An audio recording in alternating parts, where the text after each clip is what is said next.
Hey Laura, thanks for trying this. Like this is really cool. So this is our first attempt at any sort of podcasting, video casting, whatever they call it. In fact, we we don't even have a name for this. We have 100 names. What were some of the names that we've talked about? Well, I like branding confidential or business confidential, something a little, intimate, where this is our coffee talk, right? Yeah, yeah. I was just thinking about it 10 minutes ago, the Bellcast for Agency Bell. Oh, I like that. The Bellcast with one L, because our sponsor, our forever sponsor is going to be Agency Bell. Yes, indeed. I was looking for my bell. I can't find it. I always have one handy. Ding, ding, ding. What I thought we'd try is, I pulled four different news articles that are related to business, strategy, branding, marketing, and I think they're really interesting jumping off points to talk more about how you actually do this work as a professional, not just you, Laura, but also how professionals do it, and to start to build that dialogue, really exploring a little bit deeper how, great marketing, great branding, and great strategy is built. Let's do it. All right.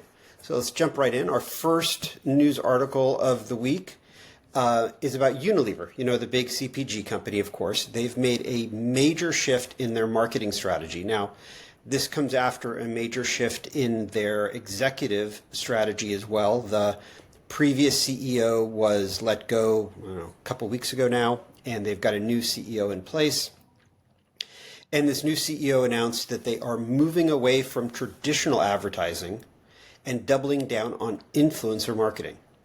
The company says prioritizing, quote, voices that matter. They believe that consumers, particularly younger consumers, are more likely to trust recommendations from real people over polished corporate ads. They say this shift aligns with the growing trend of brands leveraging content creators and micro-influencers in an attempt to build more authentic connections. So this sounds like the marketing strategy for a small D2C business, not one of the world's largest CPG companies. Does influencer and social media marketing work for everybody at all sizes? Well, my brain is just exploding right now. I think that I think influencer marketing is definitely popular, and it's an important thing to be aware of. But I am a little suspicious, truthfully, of the influencer trends. I do like this concept of the voices that matter. I like that, and I like the concept of trust. But I feel like I can sniff that they're being paid to do this job of influencing and connecting. Obviously, you and I have a gaggle of kids that are hanging on the word of influencers. I know it works. It does work. But I just don't think it is a good idea for all companies to go down that road. Certainly not exclusively. And I don't know. I think the authenticity is a good idea, but the authenticity of who? Of a paid spokesperson? Right, a paid spokesperson? That to me is not authentic. That is a, pay to play, pay to connect strategy. And I don't necessarily agree with that. I hear you. To me, it smells like cost cutting because it costs millions of dollars to make and air a traditional ad and a fraction of that for influencer marketing. And it feels to me like they want to cut costs. They've not had the best couple of years. And they're trying to spin a cost-cutting initiative with, as something better performance. And the reason I say this is they don't have a case study to really point to and say, oh, hey, with our brand, name the brand Ben and Jerry's or their razor business or their any one of their businesses, like this really worked, and we're going to now roll this strategy out. It feels like it's, like I said, it feels like cost cutting. Right. And reaching younger demographics, I mean, I'm always a fan of speaking to where your audience lives. And your audience, in this case, for the younger demographics, is on TikTok. They are going to be, glued to social media. They're not watching traditional television. They only watch streaming. And so, yes, if you want to tap into that market, you would need to, quote unquote, connect where they live, which makes sense, but at what cost? I mean, it's, authenticity of what a Kardashian-like figure, right? I think you bring up a really good point about going where your customer lives. And that seems to be something that's true for businesses of any size. So as part of getting it right, understanding where your customers are living? Absolutely. I always spend a lot of time in the beginning of every project to really understand the demographics of their ideal customer, who they are, creating a persona. And part of that is really understanding how they consume their information. How do they connect with brands out there? Are they reading newspapers? Are they on blogs like this? Are they obviously on social media? Are they watching traditional television? Where are they consuming their information? It's really important. I think by prioritizing social media, do you think that Unilever might be underperforming in those other markets, not just young people buy their product? Oh, absolutely. I mean, what about the rest of us? I mean, I still feel somewhat suspicious about the whole influencer.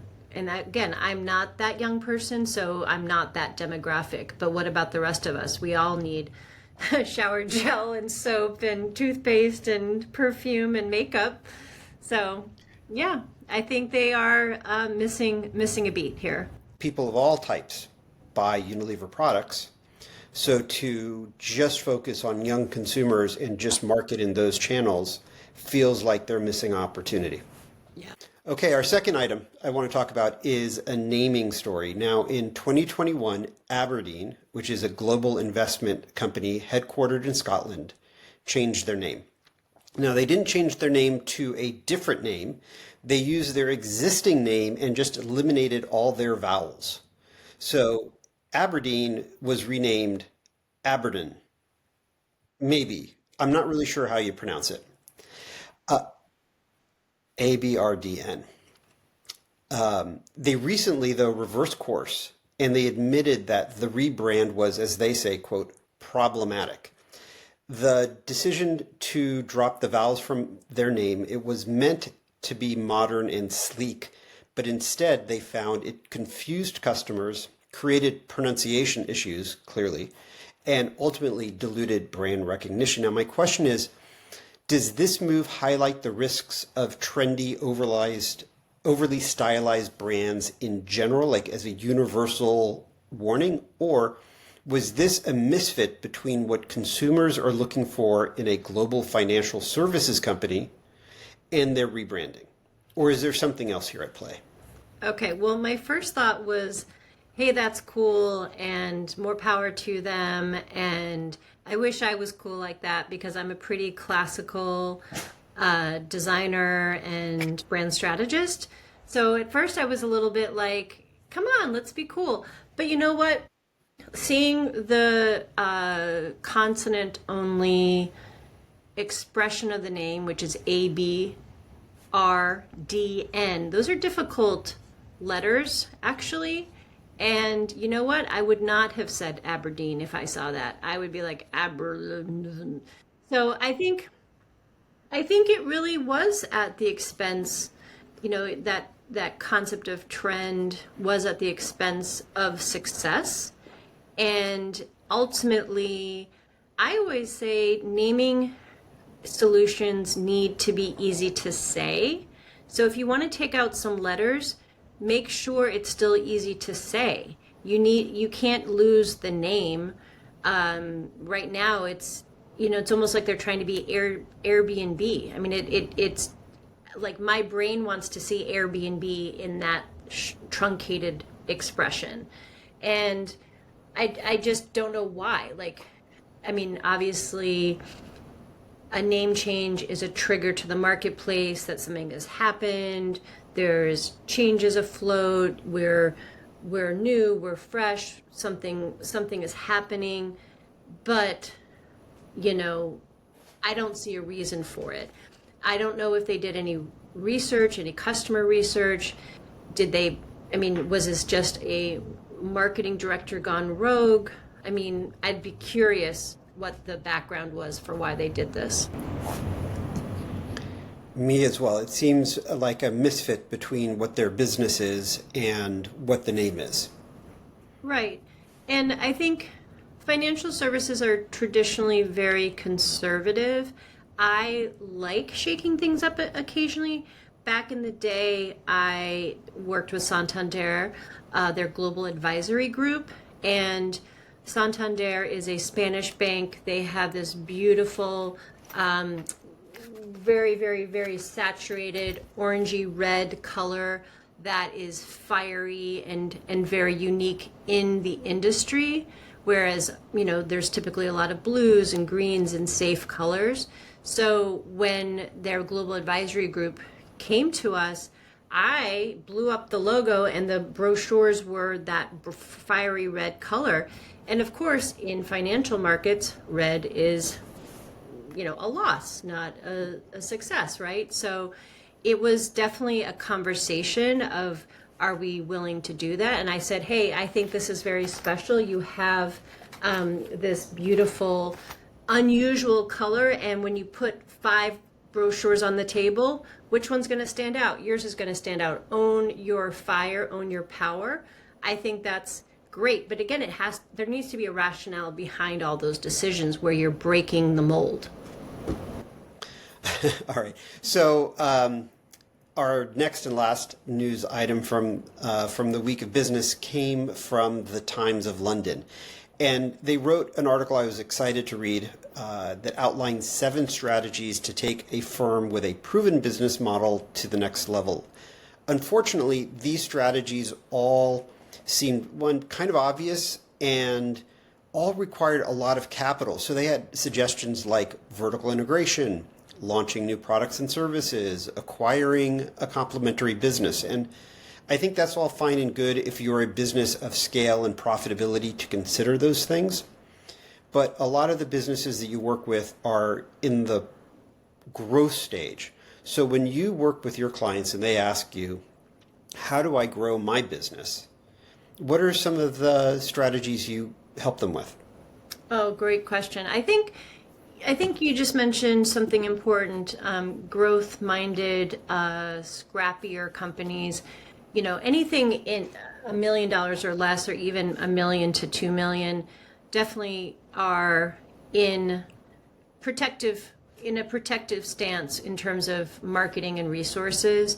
I think you can do a lot with actually enhancements to your website, social media, and basic marketing. I think that sometimes going to this extra level of mergers and acquisitions, this is so disruptive to the core of business. And I think that when we're talking about growth-minded, scrappier businesses, again, you can't take your hands off the wheel. This is something where you are still in active mode. So I think making sure that you are, again, super clear about who it is that you want to connect with, and then really reliably, consistently honoring that vision of who you are talking to.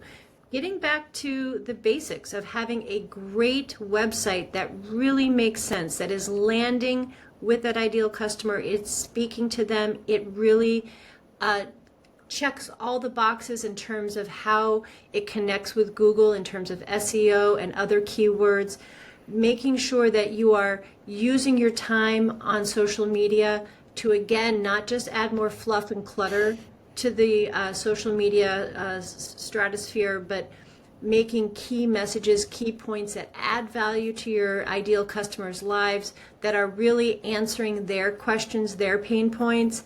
This is where you need to spend your time, not, adding new distribution channels and acquiring another company. That's so disruptive. I think that's a really good point. So when you're in those stages of growth, the focus is kind of mind your knitting, like do the foundational work that will get you to this larger scale, and trying to jump ahead of where your business is at the time isn't going to be successful. Absolutely not. I mean, we've had clients in the last year where they do one or two things really, really well. Guess what? They start to get ahead of themselves. Now they're adding more SKUs or more capabilities or more, widgets to the matrix. That, let's really make sure we're doing what we need to do really, really well, and that is a well-oiled machine. And then we can add capabilities and SKUs, etc. I mean, that sometimes can dismantle a really, well honed idea and get a company into trouble. I hear you. Great. Thank you so much. This has been fun for me. I hope it was fun for you. I hope we have more than just the two of us as listeners. And I also want to make sure, as always, to thank our many sponsors. This episode sponsored by Agency Bell with one L, a full-service brand marketing and business strategy firm in the Boston area. You could find Agency Bell at their website, agencybell.com. So thank you, Laura. We'll talk again next week. I'll bring a few more topics for us to discuss, and I can't wait to hear your take on them. Oh, I can't wait. Thank you.